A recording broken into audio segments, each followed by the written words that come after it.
కానీ ఇవాళ బాధతోనైనా చెప్పక తప్పడం లేదు. మీరు తెలంగాణ తల్లిని అవమానించిన తర్వాత, తెలంగాణ అస్తిత్వానికి ప్రతీక అయిన మనందరి తల్లి లాంటి తెలంగాణ తల్లిని మీరు అగౌరవపరిచిన తర్వాత తప్పకుండా ఈ మాట బాధతోనే చెప్తా ఉన్నాం. రాజీవ్ గాంధీ గారు మరి తెలంగాణకు ఆయనకు సంబంధం ఉంది నాకే తెలియదు.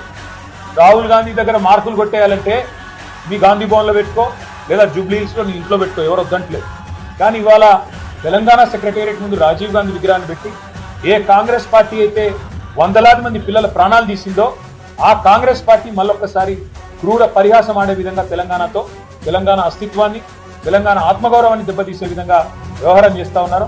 తప్పకుండా మాటిస్తా ఉన్నా మా తెలంగాణలోని అన్నదమ్ములకి, ఆడబిడ్డలకి, మన పోరాటమే అస్తిత్వ పోరాటం, ఆత్మగౌరవ పోరాటం. తప్పకుండా మనం మళ్ళీ తిరిగి వస్తాం. అది కాంగ్రెస్ వాళ్ళకు తెలుసు, మీకు తెలుసు, మాకు తెలుసు. 4 ఏళ్లలో